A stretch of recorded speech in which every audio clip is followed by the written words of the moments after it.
Hello வணக்கம் நம்பா, welcome back to your channel. இந்த வீடியோவில் போ ஒன்றன் கண்டு இந்த படத்தோட ரிவ்யூ தான் பார்க்க போகிறோம். பார்க்குறதுக்கு முன்னாடி ஆவேசம் படத்தோட ரிவ்யூ போட்டிருக்கேன். பார்க்காதவங்க இந்த வீடியோ பார்த்துட்டு அந்த வீடியோ போய் பாருங்கள். பிரியா இந்த படத்தை டைரக்ட் பண்ணியிருக்காங்க. யுவன் சங்கர் ராஜா தான் இந்த படத்துக்கு மியூசிக் டைரக்டர். அசோக் செல்வன், ரவி, ஐஸ்வர்யா ரஷ்மி இன்னும் நிறைய பேர் இந்த படத்தில் நடிச்சிருக்காங்க.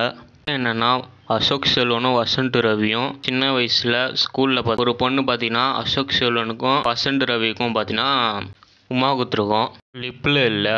அதனால அவங்க ரெண்டு பேருக்குமே பார்த்தீங்கன்னா அந்த பொண்ணை பார்த்தீங்கன்னா பிடிச்சிருது. அசோக் செல்வனும் வசந்த் ரவியும் பார்த்தீங்கன்னா அடிச்சுப்பாங்க. இது பார்த்தீங்கன்னா பிரின்சிபலுக்கு பார்த்தீங்கன்னா தெரிஞ்சிருது.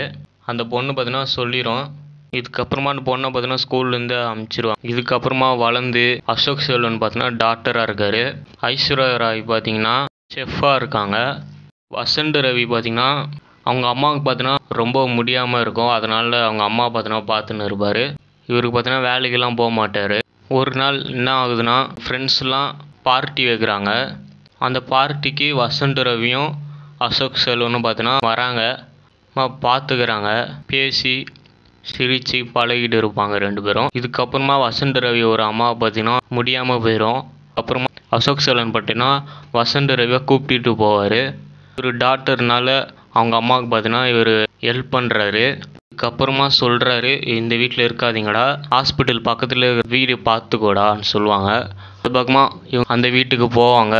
வெளிநாட்டிலேருந்து ஐஸ்வர்யா ரஷ்மி சென்னைக்கு பார்த்தீங்கன்னா வந்துடுவாங்க வேலைக்கு. வசந்த் ரவி இருக்கிற ஃப்ளாட்டில் தான் ஐஸ்வர்யா ராயும் பார்த்தீங்கன்னா ஃப்ளாட்டில் இருப்பாங்க. அசோக் செல்வன், வசந்த் ரவி இவங்க ரெண்டு பேரும் வாழ்க்கையிலையும் பார்த்தீங்கன்னா அந்த ஐஸ்வர்யா ராய் பார்த்தீங்கன்னா வருவாங்க. அது எப்படி வருவாங்கன்னு பார்த்து தெரிஞ்சுக்கோங்க.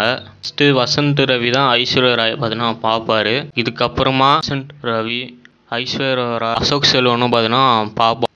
இவங்க ரெண்டு பேரும் மாலில் இருக்கும் போது அசோக் செல்வனுக்கு பார்த்தீங்கன்னா ஐஸ்வர்யா ராய் இதுக்கு முன்னாடியே தெரியும்.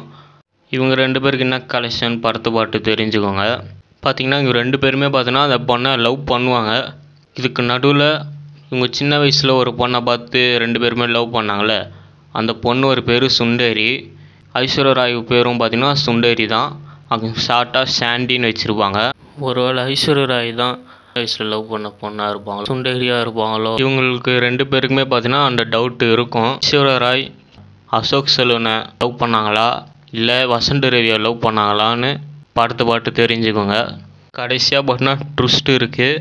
அது என்னென்னு பார்த்து தெரிஞ்சுக்கோங்க. படத்தோட ஒன்லைன் மட்டும் தான் நான் சொல்லியிருக்கேன். முழு கதை நான் சொல்லலை, ஸ்பாய்லர் ஆயிரும்னு நான் முழு கதை பார்த்தோன்னா நான் சொல்லலை. படத்தோட சென்சார் பார்த்திங்கன்னா போன வருஷம் ஜூலையிலே பார்த்திங்கன்னா இவங்க சென்சார் வாங்கியிருக்காங்க போன வருஷம். ஆனால் இந்த வருஷம் ஏப்ரலில் தான் இந்த படம் பார்த்திங்கன்னா ஓடிடியில் ஜியோ சினிமாவில் ஸ்ட்ரீமிங் பண்ணியிருக்காங்க. எதனால இவங்க தேட்டரில் ரிலீஸ் பண்ணலையா இத்தனை நாள் கேப்னு தெரியல. ஒரு நல்ல விஷயம் இங்கே ஓடிடியில் ஸ்ட்ரீமிங் பண்ணுது. இது பார்த்திங்கன்னா இந்த படம் பார்த்திங்கன்னா ஆவரேஜான ஒரு படம் தான். தேட்டரில் ரிலீஸ் பண்ணியிருந்தால் இந்த படம் அவ்வளோ பர்ஃபார்மன்ஸ் பண்ணியிருக்காது. ஓடிடியில் ரிலீஸ் பண்ணது ரொம்ப நல்ல விஷயம். அதுக்கு யுவன் போட்ட சாங்ஸ்லாம் பார்த்திங்கன்னா அந்த சுண்டரி அந்த பார்த்துனா ஏதோ கேட்குற மாதிரி இருக்குது. மற்ற எந்த சாங்ஸும் பார்த்திங்கன்னா எதுவுமே நல்லா இல்லை, அவ்வளோ வைரலும் ஆகலை. ஸ்கோர் ஓரளவுக்கு ஓகேவாக இருக்குது. படம் பார்க்கலாமான்னு கேட்டிங்கன்னா படம் பார்த்துட்டு நீங்கள் பார்க்கலாம். ரொம்ப போர் அடிக்குது. புது படம் ஏதாச்சும் பார்க்கணுன்னா நீங்கள் பார்த்தீங்கன்னா ஜியோ சினிமாவில் இந்த படம் நீங்கள் பார்த்தீங்கன்னா பார்க்கலாம். இந்த படம் நீங்கள் ட்ரை பண்ணலாம். ஓகே நம்ம நெக்ஸ்ட்டு வேறு வீடியோ பார்ப்போம். பாய்.